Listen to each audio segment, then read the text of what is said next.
سلام دحن دوائلكم زغوركم تمركتنا على تقدام قطر ساعات 6 فران زحرنا يوم زيناتات حيزه قريب لكم مس زيناتات الساعه كاب تغبروا مس ملا سومي استوديو تلفزيون تግራይ حبرناكم كنصنحنا نمكتالكم عديم فلما መንግስት ትግራይ በህጹጽ ተመዛቢሉ በጥሜትን ሕማምን ዝሃላው ዘሎ ህዝቢ ናብ መረበቱ ክምልሶን ሕገ መንግስታዊ ግዛት ትግራይ ከውሕስን መተሓባበርቲ ማእከላት ተመዛብልቲ ሓቲቶም ገብረ እግዚአብሔር ገዳሙ ተወሳኺ ዘሎ بسنك كينات كاب مربوتهم تمازابيلهم أو وشت تجري زركو وجنات ناب السودان سسدد خنا أو وشت سلا زركبو أو حيا سقاي كم زركبو زجلسة متحبة بري تمازابل تزوام عرب تجري كلاستر مقالة عيت استيفانوس جبر خرصوص قلت في مفتاح كم تقلب أرديوم وتخدهن هفتو نوراتو جنزو جزاءاتو قليفو ياو قليون السوداني يخيدو قليون ياو هو تخدهن كاب شرارة جميرو فودو አይድክታት ፎድ ቤት ትምህርት ፎድ ጤና እዩ እና ፎድ ማህበረሰብ ይተወቲኑ ማለት ተወሰነ ኻኒ ያው አው ውሽ ጸላይ ይጸላይ ጸኒሑ መንግስቲ ብጥሜትን ሕማምን ዝሃልቕ ዘሎ ህዝቢ ናብ መረቦቱኩም ልሶን ሕገ መንግስታዊ ግዛት ትግራይ ከውሕስን እውን ሓቲቶም ናይ ምዕራፍ ህዝቢ ተመዛሊ ሕዝናዊ ስርሑ ተመሊሱ ዘሎ ተወንዚፍ ጸንሐ መንግስቲ ታይት ጽይስ ዝግበር ሓደ ተመዛሊ ናይ ምምላስ ግዛአታው ሓድነት ናይ ትግራይ ናይ ምርግጋጽ ዳግመ ሕወት ናይ ትግራይ ናይ ምርግጋጽ ብዝኾነ ምኽንያት ግዛአትና ክነምልሰለና ማለት ተመዛበልቲ ሻርሸ ክረምቲ ኣብ ኬንዳ ክነብሩ እንተተገይር ግን ህዝቢ ከም ህዝቢ ብስእነት ምግቢ መድሓኒትን መጽለልን ክንስኡን ኢናይሎም እቶም መተሓባበሪ ድሕርሶሙን ኣይኮነን ንጻሕ ንጎቅርሱ ዘይብሉ ተመዛበለለና ማይ ጥውን ተይላውን ዝኾነ መዓቀል ዘይብሉ ተመዛበለለና ስለዚ እዙይ ቅድሚ ክረምቲ ተጣይሽ ዝኒ መንግስቲ በቃ ብዙኾነ ምኽንያት ናው ግዛአት ክምልስ ከም ቁልፍ ስራሕ ገይሩ ይኽሰርሕ ዘለዎ ማለት ለዚ ተኸሪሙ በቃ እንታይሙ ብዝኸረምናዮ ብዝሓገናዮ ተህዝቢ ተሓገዝውን የለን ተህዝውን ይሃልቕ እዩ ዘሎ ማለት ለዚ ቀልጢፉ ግዛአት ናይ ትግራይ ከውሕስ ኣለዎ መንግስቲ ትግራይ وحس ጸጥታን ሰናይ መምሕዳርን ንምርግጋጽ ኣብ ዝወገኑ ስራሕቲ ግደ ህዝባዊ ፖሊስ ወሳነ ምዃኑ መምሕዳር ከተማ መቐለ ፍሊጦም እዚ ዝተገለጸ ኣባላት ፖሊስ ከተማ መቐለ ኣብ ቀጸልቲ ስራሕቲ ምውሓድ ጸጥታ ከተማ መቐለ ኣመልኪቱ ይሳለጥ ኣብ ዘሎ መድረኽ እዩ ንጸብጻብ በላይ ሽፈራው ገብረ መስቀል ኪሮስ ከምሳብ ቀርቡ أبالات بوليس كتما مقالة أبا قصلت سرحتي محاس سلام ጸጥታን ሰናይ ምሕዳርን ከተማ መቐለ ኣመልኪቶም ዘተ የሳልጥ ኣለዉ ኣዛዝ ፖሊስ ከተማ መቐለ ዋና ኢንስፔክተር ገብረ እግዚአብሔር አለማዮ ሕብረተሰብ ተረጋጊዑ ስራሕቲ ልምዓት ንኸሳለጥ ውሑስ ሰላምን ጸጥታን ኣብ ምፍጣር ህዝባዊ ፖሊስ ክሰርሕ ይብሉ ናይ ከተማና ህዝቢ ይኹን ትናይ ጸጥታ ኩነታት ሰላምን ድሕነትን ብሰላም ኣቲ ብሰላም ክወጽእ እንተኾይኑ ቀንዲ ስራሕ علامة ناتنا سلزخونة كم كترتات قتلتات بالمميث كمون شوية كي ترفز فص أمزنورو نازي مسرز غيرو عبيت فعالاتن مدرخاتن حزبنا ترقاق كي يسقاقر كي يسرح كي ينقد كي يلمع مالغ تحصل زمسل زنور قمنات ونات فص أمو نازي أمن مدحان كتر ليتليلو صبا أسرحتي ناسر حزمت أواليو كراقاق عون زقبر أيو إذا خوين جن دحريلو استوسنا كفتات زمسلا كاب عقبة ركاب كالي استفعل عليه أجمع زرعين يو لمعاتن سناي محدار نمرقاز هزباو بوليس زوجنهم سرحتي وسنت بمخانم كم محدار قدامنا توهيوهم أبا مسرح كم زركب كنتبا كتما مقالة دكتور ردع برها يردو وصينا بسلام كناتي هزواوي بوليسنا هزواو ملشنا زغور الصعري زلعل أيو خوين جن حزون زي تملأ زي تقرفة سجمات اللون عن يتص تاسقات إذن يتص تاسقات بملؤنت نكقرف قطرن ليتن أو قرن صحين خوين سرح زل هزوا بوليسنا بعلوا الناس لزخنا قلقالتنا ولا بحدا جزية نابزنا ورين ملس جندم ما بكيدي نزق قلقالت نكتمنا يخون كل الناس وزل قلقالت من محدار كتمام مقلة بستوسنا ملكعو ناوزنا ورون ملاس أو زقبر قعزو وانا نايت خرات أنفت نجمرو ملنا كابد حزنا يوم نايت ستة صراحتنا نايقل قالوت أو حوا صراحتنا نايسنا محدار قدائيا ህልውናን ድሕነትን ህዝብ ትግራይ ንምርጋጽ ኣብ ዝዕመሙ ስራሕቲ ውሽጣዊ ምርጋጽ ሰላምን ጸጥታን ወሳኒ ብምዃኑ ህዝብን ፖሊስን ተዋዲዶም ንኽሰርሑ ዘኽእል ሰነድ ተዳልዩ ይዝተየሉ ከም ዘሎ እቶም ከንቲባ ገሊጾም ህልው ኩነታት እዚ ዞባ ከምኡውን ጸጥታና ናይ ከተማና እንታይ ይመስል ናይ ክልልና እንታይ ይመስል ካብኡ ሓሊፉ ድማ ነዚ ሕዚ ከም መንግስትን ከም ውድብን አንፍትናዮ ዘለና ንህዝብና ክነድሕን ንጓዓዞ ዘለና ናይ ህዝባዊ ፖሊስና አስተዋጽኦ እንታይ ክኸውን ኣለዎ ምስቲ ሕጋዊ ቤት ምኽርና መለስናዮ ዘለና ንህዝብና ንህቦ ግልጋሎታት ንህዝብና ኣብ ነገልግሎም ናይ ጸጥታ ስራሕቲ ናይ ፖሊስ ሓይልና ናይ ፖሊስ ህዝባዊ ፖሊስና ዘለዎ አስተዋጽኦ ልዑል ስለ ዝኾነ ከመይ ተቃኒዩ ናብ ስራሕ ከኣት ኣለዎ ዝብል ሰነድ ተዳልዩና ከም ትካል ከም ፖሊስ ጸጥታ ናብ ህዝብና ነውርድ ምምሕዳር ከተማና እውን ነቲ ናብ ህዝብ ኣብ ምውራር ትገብርዎ ምንቅስቃስ ናይ ባዕሉ ዝኾነ ግደ ክገብር እዩ ናስታት 6 ዓመታት ዝኣክል ካብ መረበቶም ተመዛቢሎም ኣብ ፍቆዶ ማእኸላት መዕቆብ ዝሳቀዩ ዘለዉ ተመዛበልቲ ናብ መረበቶም ንክምለሱ ካቢኔ ቤት ምኽሪ ትግራይ ትኩረት ገይሩ ክዓመሉ ከም ዝግባእ ደቂ ኣንስትዮ ነበርቲ ከተማ መቐለ ገሊፀን መርሃው ተስፋይ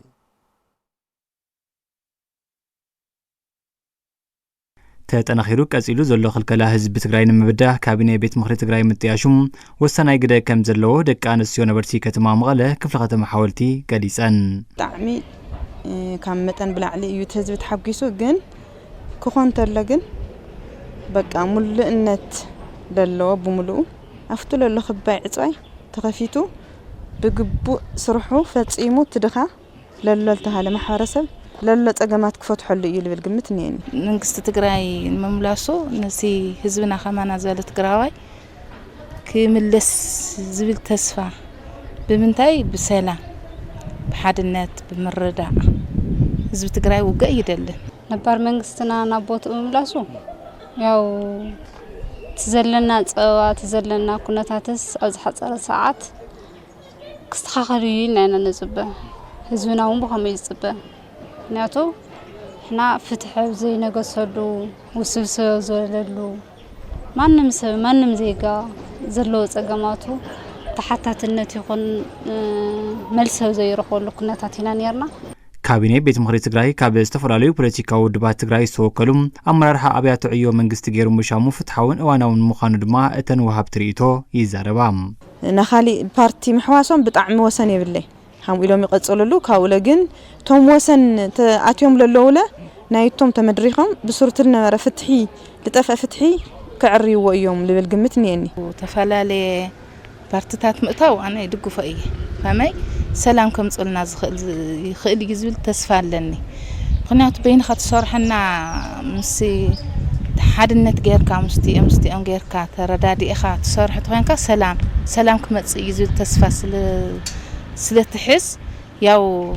ከምዚ ምምጽኡ ጽቡቕ እዩ ናስታት 6 ዓመታት ዝኣክል ካብ መረበቶም ተመዛቢሎም ኣብ ፍቆዶ ማእኸላት መዕቆቢ ዝሳቀዩ ዘለዉ ተመዛበልቲ ናብ መረበቶም ንኽምለሱ ካቢኔ ቤት ምኽሪ ትግራይ ትኩረት ገይሩ ክዓመሉ ከም ዝግባእ እተን ደቂ ኣንስትዮ ሓቢረን ብልበለጸ ቶም ኣብ ኬንዳ ለለዉ ቤተሰብና እና ኣካልና ብስነ ስርዓት ዓዶም ለኣትዩሉ ኣትዮም ኣብ ዝኽረምቲ እዚ ኣብቲ ወቕታዊ ክረምቲ ናሰብ ተጠወርቲ ለይኾንስ ባዕሎም ተጠወርቲ ኮይኖም ለሰብ ልጥውሩሉ ነበሩ መንገዲ ፈቲሖም بسلام كاوله زحلاف زلاف نمرته دمسيسو للا بملو صلوا كفتح إنا ندلي انت فان على كرت الله انا بصح سمعتي سمعني تخكك تحواتين ودينا سوي اي جين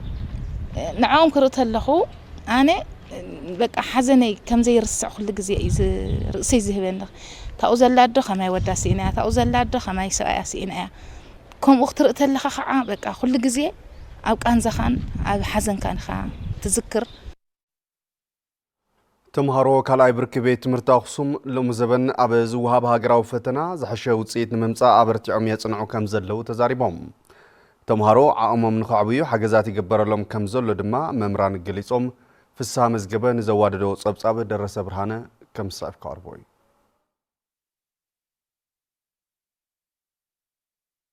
ተምሃሮ 12 ክፍሊ ካልኣይ ብርኪ ቤት ትምህርቲ ኣክሱም ሎም ዘበን ኣብ ዝወሃብ ሃገራዊ ፈተና ዝሓሸ ውፅኢት ምምዝጋብ ብዝግባእ ይዳለው ከም ዘለው ገሊጾም በጣም ጽቡና እንዳለ ዘለና መምሃራን በጣም ሕጉዝና አለው በጣም ዝተሓወርና አለው ታው ሓግዚ ኤክስትሪም መጻሕፍና በልና ሞባይልና ጉና ወረድና ኢንተርኔት ኣነ ብውልቀይ ኣብቶም ጽቡቅ ዘመዝገቡ ኣብኦም ሓደ ኸውን የጽንዕ ቢካራኸለ ዘለዎ ብዙ ካልኩ ዓቕሚ ዝተፈላለዩ መጠናት ነጽን ኣለና ኢና ተኻለ መጠን ኣብ ገዛ ኮይና ድዩ ኣብ ዝተፈላለዩ ፋውንዴሽናት ላብራቶሪታት እናኣተና ድዩ ነጽን ኣለና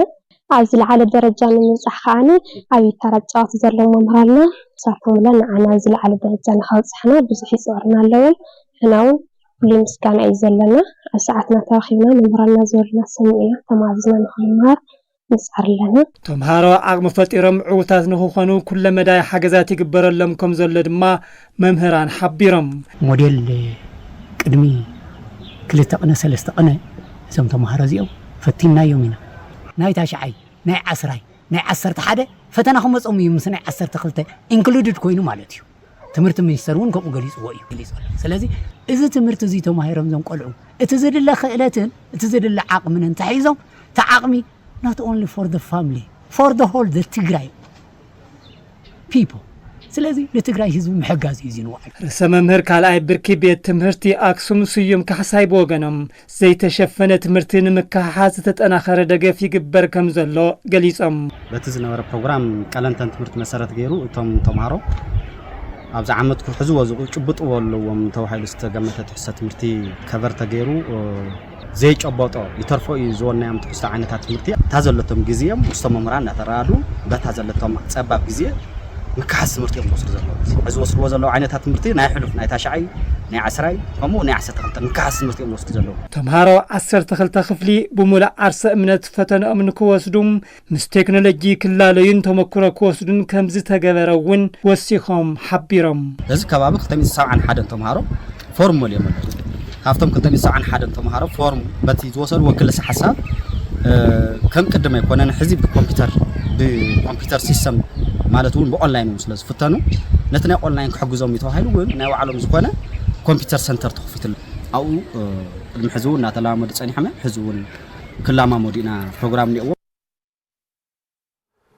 ምልቆ ማህፀን ዘጋጠመን ኣዴታት ቀልጢፈን ናብ ሕክምና ክመጻ ከም ዝግባእ ሆስፒታል ፌስቱላ ሃምሊን ነፍሊጡ ትዕግስቲ ኪሮስ ኣብዚ ዛዕባ እዚ ዝርዝር ሒዛላ ወይዘሮ ልዕልቲ ፈረደ ካብ ወረዳ ጸለምቲ ወይዘሮ ጸጋ ገብረ ሚካኤል ድማ ካብ ወረዳ ሓውዜን ዝመጻ እዘን ኣዴታት ብዘጋጠመን ምልቆ ማህፀን ምኽንያት ብዙሕ ፀገም ከም ዝሕልፋ ይገልጻ 18 ዓመት ይሃብ ድሕሪኡ ተሳቒ ዝግበር ነይረ ብድሕሪኡ ኣነ እውን ከይድ ክሕከመለኒ ኢለ መጽ ከም ዓፀረ ሽንቲ መሲሉ ዶ ሽንቲ ማይ ማለት እዩ ይሕዘን ነይሩ ድሓር ነይሩ ይፈስስ ተንክፈሳግና ትኩሳት ኮይነን ልሕራኒ ተንሽንቲ ትኩሳኒ ታያ ኮይነ ኣነ ጎንፍልዩ ምችልዩ እንታይ እዩ ላልኩ ድሕሪ ግዜ ግና ከም ኣላለት ዳርጋ ላይ ሕፍረት ገይረዩ ግልጽ ይጽቡቕ ዝተሃገር ሰምዕባይና ማህፀን ወፂልካስ ከመይ ጌርካ ሕክምና ትኸድ በዘጋጠመን ፀገም ጥዕና ምኽንያት ሰሪሐን ክበልዓ ይጽገማ ከም ዝነበራ ብምግላጽ ኣብ ሆስፒታል ሃምሊን ብዝተገብረለን ነፃ ኣገልግሎት ሕክምና ሕዚ ኣብ ዝሕሸ ኩነታት ጥዕና ከም ዝርከባ ይገልጻ ሸፍኒ ዝነብር ነይረ ድሕሪኡ ግን ተሓኪመን ዝኸዳ ምስ ረኣኹ ነውን ንሓኻይም ነጊረይ ማለት እዩ ሽዑ ምኽሪ ይበናኒ ወድሕሪኡ ኣነ እውን ነቒሐ ተንሰባት ተሓኪመ ዝኸዳ እውን ረኣኹ حكى لي بس إيه بطعم دسي هالي أنا خمس سنة خذ قبرالي قابلة دسي ذبل شخايم هنا تنمل علتي بطعم دسي ذبل حاورين بسرعة يسرحي هذا السخ جمرة نخلى الساعة العرف بعده ساعات لو قعدة كله من قسقاسي صراح البهالي اللي تحكم أنا حشد له بزانات إكوت معز ملقو معزن بزتفلالي صقمات كم زقاتم أب فيستولا هاملين هوسبيتال سبيشاليست معزن نسنسن دكتور ملأكو برها أب التلفزيون تقراي مدام عد حكيم أب زنبرم صانيت كليصوم مشرتات كابتن نور زنبر بوتا እግዚአብሔር ዝፈጠሮ بزتفلالي ምክንያት ክንሸራተተሎ ملقو معزن ኢልና ንጽውዖ ኢንተርቫል ማለት ክልተ ዓመት ንእሽተን ዕረፍቲ ዘይብሉ ቶሎ ተደጋጋሚ ሙላድን ቁጽሩ ብዙሕ ዝኾነ ዝወለደት 10 ግዜ ናይ ምሕዋይን ናይ መጉዳእቲን ምሕዋይን መጉዳእቲን እንትን ክብል ተሎ ተን በትንታት ይጉዳየን ተን ደምስር ለዚ ጨዋዳታት ዝምግቡ ካው ነርቭታት ለማይ አካልና ዝቆጻጸሩ በሙሉም ይለምሱ ማለት እዩ እንድሕር ለሚሶም ለቲ ማህፀን ክሽከምዎ ይኽእሉን ማለት ካሊ ዕድመ እዩ ኣዴታት ምልክታት ሕማም እንትሪኣ ቀልጢፈን ናብ ትካላት ሕክምና ብምምጻእ ግቡእ ክትትል ገይረን ክድሕና ከም ዝኽእላውን ዶክተር መልአኩ ገሊጾም ትግራይ ካብ 10 ደቂ ኣንስትዮ 3 ፊስቱላ ኣለዋ ካብ 10 ደቂ ኣንስትዮ ድማ 12 ሙልቆ ማህፀን ኣሎ ማለት እዩ ስለዚ ሓንቲ ፊስቱላ ለምርካብ ኣብ ዝኾነ ወረዳ ኸይድኪ 20-30 ሙልቆ ማህፀን ዝመጹ ኣብ ሕክምና ኸይደን ድማ ብጣዕሚ ክባር እዩ ኣብ መንግስቲ ሆስፒታል እውን ኣብ ግሊ እውን ተኸይድኪ ካብ 50 እስከ 80 ሺህ የኸፍል እዩ እቲ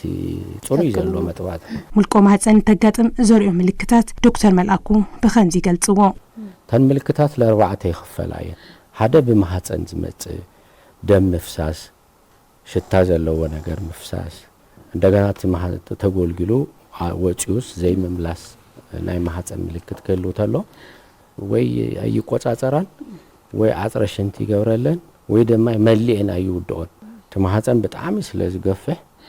ናይ ድሌት ናይ ርክብውን የብለንን ግዳይ ሙልቆ ማህፀን ዝኾና ደቂ ኣንስትዮ ሲዒቡ ዝውሃብ ጠመተ ትሑት ምዃኑ ዝገለጹ ዶክተር መልአኩ ኣብ ሆስፒታል ሃምሊን ንሙልቆ ማህፀን ዝተጠቃ ኣዴታት ክፍሊት መጓዓዝያ ሓዊሱ ሙሉእ ኣገልግሎት ሕክምና ብነጻ ከም ዝውሃብ ገሊጾም እስካብ 2005 አካባቢ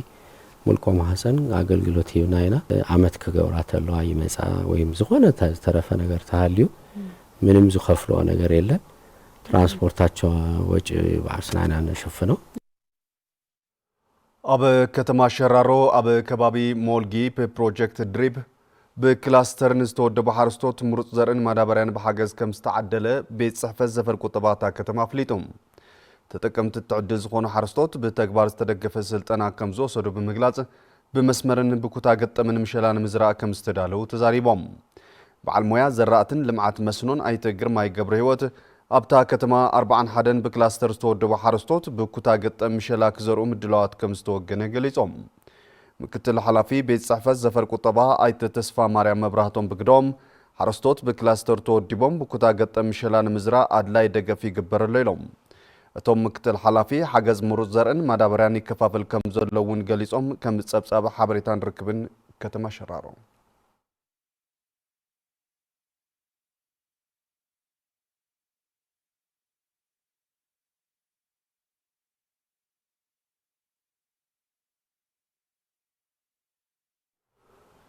ሓረስቶት ትግራይ ዘመናዊ ቴክኖሎጂ ተጠቂሞም ዝሐሸ ፍርያት ኣሕምልትን ፍረምረን ምርካብ ከም ዝኽእሉ መፍረያይነት ሕርሻ ብምዝማንን ብምድንፋዕን ህልውና ምውሓስ ከም ዝከኣል ተገሊጾም እዚ ዝተገለጸ ኣብ ምድንፋዕ ኣሕምልትን ፍረምረን ዘተኮረ መድረኽ ተመክሮ ብደስታ ቢዝነስ ግሩፕ ኣብ ዝቐረበሉ እዋን እዩ ትዕግስቲ ኪሮስ ተወሳኺ ሒዛላ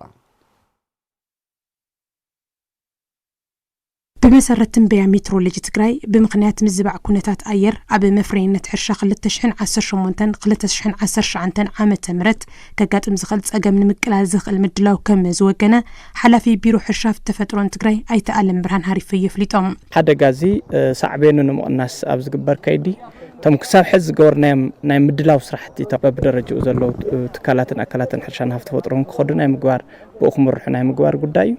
أفتم زرعت أساسي روخ صراح زقبو تقلنا نايم عقام قلتي فزوات حزرعت نايم ممرات نايم موسنو حجاز موسنو صراحتي نايم مسرح عند السو مسرت زقورو ناي كنكن صراحتون بمتنخار قلتي فهمتهم زرعتون كواز حلو زخولو ناي أجرونوميك صراحتي ويتجبراتون نايم فصام صراح فولي تخرت كوها وخلالو زبلي قلب انسى حصلتون كقاطم سلا زخل كبحزي نتن انسى زخون قلبنا مدلاو صراحتي تلابرت حمامات ناي مكل خال صراحتي تحبسب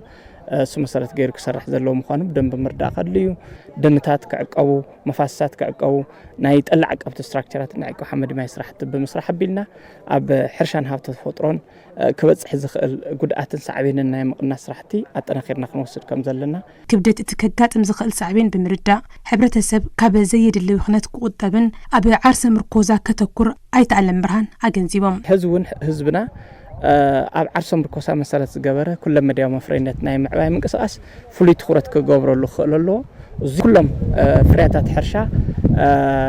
ናይ ልምዓት ምንቅስቃስ ተጠናኺሩ ኸይድ ከም ዘሎ እዩ ተሓደ ካልኣይ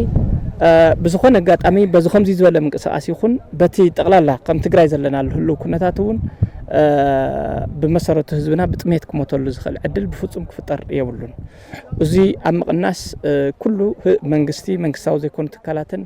استفلالي قورت سناتن بصحيتهم كتصاوتولو زخلو خنتات كفتر الله ሓረስቶት ጠለ ብምዕቃብን ቀልጢፎም ዝባጽሑን ድርቂ ዝጻውሩን ዝራእቲ ክዘርኡ ድማ ኣይተኣለም ብርሃን ኣተሓሳሲቦም ሓደ ተዓርሶ ምርኮሳዊ ስራሕቲ ንምጥንኻር ናይ ዘርኢ ምድግጋፍ ክገብር ተሓረስታይ ናይ ማዳበርያ ምድግጋፍ ክገብር ናይ ውዕር ናይ ማሕረስ ምድግጋፋት ክገብር and استفلالي ናይ ጉልበት ምትሕጋዛት ክገብር ስለዚ ኩሉ ሰብ ዓርሶ ምርኮሱ ዘረጋግጸሉ መንገዲ ምፍጣር ዓብይ ኣስተዋጽኦ ዝጻወተሉ ካልኣይ ድማ ዝጸገሞ ስድራ ዝሐሸ እቶት ዘለዎ ስድራ ክድግፈሉ ዝኽእል ኩነታት ስለዚ ስድራ ብስድራ ናይ ምድግጋፍ ጣብያ ምስ ጣብያ ናይ ምድግጋፍ ወረዳ ናይ ወረዳ ናይ ምድግጋፍ ሕዝቲ ዘለህሉ ኩነታት ፍላይ ትንበያ ናይ ዝናብ ኩነታት ህዝብና ክፈልጦ ናይ ምግባር ጉዳይ እውን ማለት ናይ መንግስቲ ናይ ውልቀ ሚድያ ናይ ዝተፈላለዩ ኣካላት እውን ብቐንዱ ድማ ማሕበር ሕርሻን ሃብቲ ተፈጥሮን ህዝቢ ዝሓበሬታ ዝክወጽሖ ናይ ምግባር ጉዳይ እውን ፍሉይ ትኩረት ክወሃበሉ ክኽእለሎ ዝወሃቡ ማዕዳ መሰረት ብምግባርን ካብ ብኽነት ብምቁጣብን ነቲ ብምኽንያት ለውጢ ኩነታት ኣየር ከጋጥም ዝኽእል ጸገም ንምጽዋር ድልዋት ምዃኖም እውን ዘዘራርብናዮም ሓረስቶት ገሊጾም ካብ ወጻውን በቃ በሐጽር ሰዓት ክፈሪ ዝኽእሉ ካምላዓተር ክጻወር ዝኽእሉ ካምል ስገም ካውን ለቃርያውን ማይ ስለል ጻወር ከማቶም በቃ በሐጽር ሰዓት ካትውልና ዝኽእሉ ጠልና ዓቂብና ክንሰርሕኒና بدحريون مهرتي حدا مهرت خطبقنا لنا مداريا نفزحنا زي مداريا ونك نفزحي لنا ما يسلز يلا طلنا عقينا بقى حصير ساعات زعتو نجر كنفريننا الى يزحس الطفو صدياك زنبي خيري تخكل خيخي نام زنقع بحر لك يقطم خيلي ازينا بحرياوي بقى انا تفطراو غداي كاول خونه خا تخيلخا موتور متكاتا على قرا تخوينو موتور متكاتا اخا تغورلو ማለት እንድሕር ማይ ዘንጊእካ ትክክለኛ ዝተኽሊ ከይባላሸካ ሞተር ማይ ትደፍአሉ ዲናሞ ለኾን ትኾይኑ ዲናሞ ሞተር ለኾን ትኾይኑ ሞተር ኣብ ቀረባነት ትኾይኑ ምስ ሩዋል ተተሓዘ ትኾይኑ ወይም ምስ ኤላል ተተሓዘ ትኾይኑ መተካእታ ትገብረሉ ኢኻ ምስቶም ንምልከቶም ናፍጣ ሓግዝና ኢልና ቅድሚ ኸዚ ናፍጣ ላውፃና ነርና ኢና ብናፍጣ ኢና ልጥቀም ከምቲ ዝበል ኸዚ ከዋላ ወቅቱ ጽሉው ተበሎ ዘለናሉ ግዜ ዲጂታል ቴክኖሎጂ ዝጠልብ ስለዝኾነ መናእሰይ ኣብ ዛዕውዲ ትምህርትን ስልጠናን ወሲዶም ዓርሶም ከብቅዑ ከም ዝግባእ ተገሊጾም ዝተገለጸ መንደር ህፃናት SOS ምስ ዓለም ለኻዊ ትካል ስልጠና ለርኒዮ አካዳሚ ብምትሕብባር ንዝሓለፉ 5 ኣዋርሕ ብሞያ ዲጂታል ማርኬቲንግን ግራፊክስን ከሰልጥኖም ዝጸንሐ 43 ስልጠንቲ ኣብ ዝተመረቐሉ መድረኽ እዩ ፍስሓ ጽዮን ገብረ ኣበዝጊ ነቲ ስነ ስርዓት ምረቓ ተመልኪትዎሎ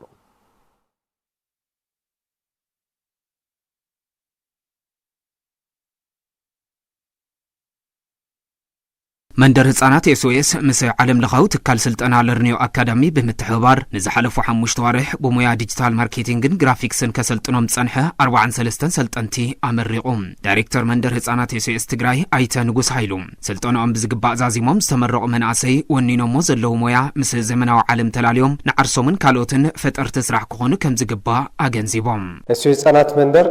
ምስ ለርኒዮ بزلو ناي تحببر مسارات بديجيتال ديزاين إن ديجيتال ماركتينج ترينينج نحاول تنحو لما عنتي لمرأة بتحلو 43 تمرأتي لما عنتي تسلطنا استوها بعقو وديهم تمرقكم سلالهم قاعد اسولكم كولي دلي تتفلالي موياغن مستي ديجيتال عالم بمللاي بر الخفت سلطنا ايو نيرو إنا انا امن بزي مسارات لابايتاك توردو لاب سراح فتراينت كتاتو مستي زمناو عالم بدنب كتلالو مسبركت لولو سبات كتلواوطلو إنا حدرا كنو ندلي ትካል መንደር ህፃናት SOS መናእሰይ ሰልጢኖም ብቴክኖሎጂ ክዕጠቑ ንምግባር ብቐጻሊ እውን ኣበርቲዑ ከም ዝሰርሓሉ ኣይተ ንጉስ ሓቢሮም ካልኦት ትካላት እውን ነዚ ዕድል ዝተጠቒሞም ካልኦት ስልጠናታት ክመፁ ዘለውን ንኻልኦት ዘይበፅሑ መናእሰይ ከም ነብፅሕ በዚ ኣጋጣሚ ክንገልጽ እንደሊ ተመረቕቲ መናእሰይ ትካል መንደር ህፃናት SOS ንዝፈጠረሎም ዕድል ብምምስጋን ዝሰልጠንዎ ሞያ ግዘ ዝጠልቦ ስለዝኾነ ናብ ረብሖኦም ክቕይርዎ ከም ዝሰርሑ ገሊጾም እዚ ዕድል እዚ 43 ተምሃሮ ረኺብና ኢና 43 ተምሃሮ ብዲጂታል ማርኬቲንግን ብግራፊክ ዲዛይንን ን4 ወርሕና ኣክል እናሰልጠና ሓደ ወርሒ ድማ ብፍሪላንሲንግ ስልጠና ተዋሂብና እዚ ሞያ ንዓድናን ሃገርናን ንጠቕመሉ ሂደት የስተኻኽል እዩ ብዲጂታል መንገዲ የተመዝጊበና አጋጣሚ ተሳኺዮ እሱ የተምሄራ አስታት 5 ወርሕ ንኾን ተምሄርና ኢና ሓሪፍ ነይሩ ደስ በሃሊ ኣብ ህይወትና ለውጥ ነምፀልና ኣተሓሳስባና ንቀየረልና እዩ ነይሩ እና ንዝን መጥና ዲጂታል ዓለም ንክንቅበሎ ጌርና ኢና መንገዲ ክንሰርሕ ኢና ኢለ ተስፋ ይገብር ተማሃር ኩሉ ብግራፊክ ዲዛይን እዩ تعدل بتعم صبوا من جمرة عندهم خان زي حسوا خنيرة دسوالي إيش له صبوا تقبلنا صبوا من مهران صبوا دسوالي نير مستزلنا لجزء من أسي أبي ديجيتال تكنولوجي عرسهم كبقعن تربحت كونن دما أتم تمرقت من أسي يمعدوم من أسيتون خلاها نجارتني ممرات وين حس خيو نجارتني كسخ على خلينا همزة أقداميتات كمت خلو تقبلها زمويا فوتي خمس رح يدلينا وتاتات زعدل زي خمسة عين تقدام كمت خلو تتقاملوا تبغيو بتلي حد وتاتو ساعات تمرم كفلوا لنيو مجمر خمسة عين